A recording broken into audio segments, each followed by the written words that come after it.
Issue, ये लो चाय।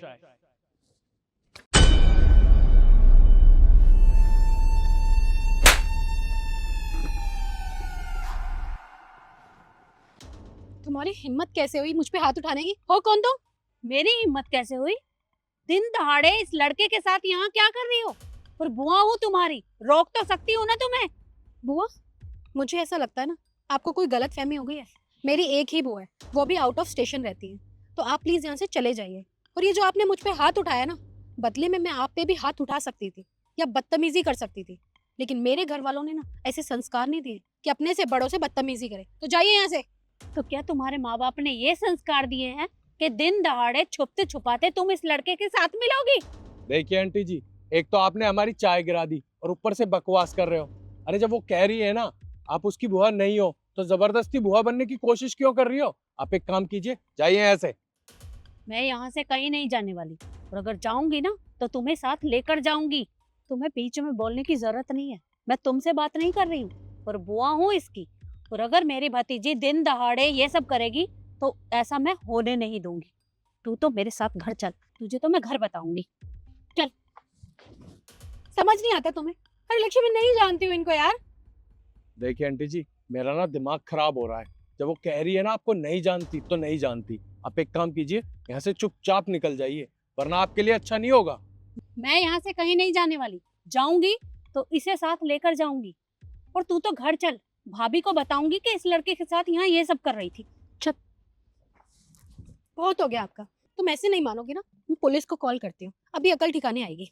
रुक ईशु, पुलिस को मैं बुला के लाता हूँ, तब तक तू इसका ध्यान रखिए। देखो बेटा, मुझे माफ कर देना। तुम्हें पुलिस बुलाने की जरूरत नहीं है। अरे ये सब कुछ मैंने तुम्हारी जान बचाने के लिए किया था। अभी तक खुद को मेरी बुआ बता रही थी, और अब पुलिस का नाम लिया तो तुमने अपनी स्टेटमेंट ही बदल दी। चाहती क्या हो तुम? देखो बेटा, मैं झूठ नहीं बोल रही हूँ। अरे वो लड़का तुम्हें अपने रास्ते से हटाना चाहता है, क्योंकि उसने तुम्हारी चाय में जहर मिलाया था। हो प्लीज, अब ना तुम्हारा हद से ज्यादा हो गया है। तुम अपनी लिमिट क्रॉस कर रही हो। अब तक मुझे बोल रही थी तो ठीक है, मैं सुन रही थी कि कोई बात नहीं, कोई मिसअंडरस्टैंडिंग हो गई होगी, तुम समझ जाओगी। लेकिन नहीं, अब तुम खामा इल्जाम उस पर भी लगा रही हो।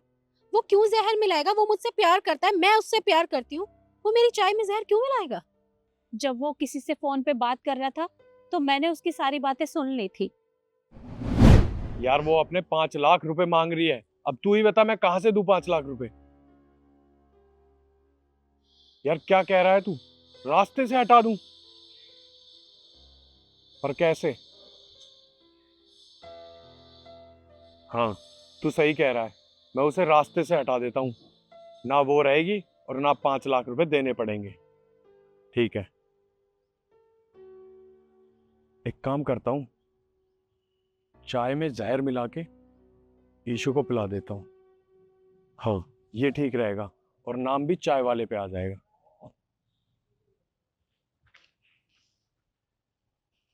ये लड़का किसे अपने रास्ते से हटाने की बात कर रहा था? लगता है मुझे उसकी जान बचानी पड़ेगी। बस बेटा, मुझे और कुछ समझ में नहीं आया तो मैंने उसका पीछा किया और तुम्हारी जान बचाने के लिए यहाँ तक आ गई। वो तुम्हें अपने रास्ते से हटाना चाहता है। तुम्हें मेरी बात पर यकीन नहीं हो रहा है ना? तो तुम मुझे बताओ, क्या तुमने उस लड़के को 5 लाख रुपए दे रखे हैं और तुम उससे वापस मांग रही हो?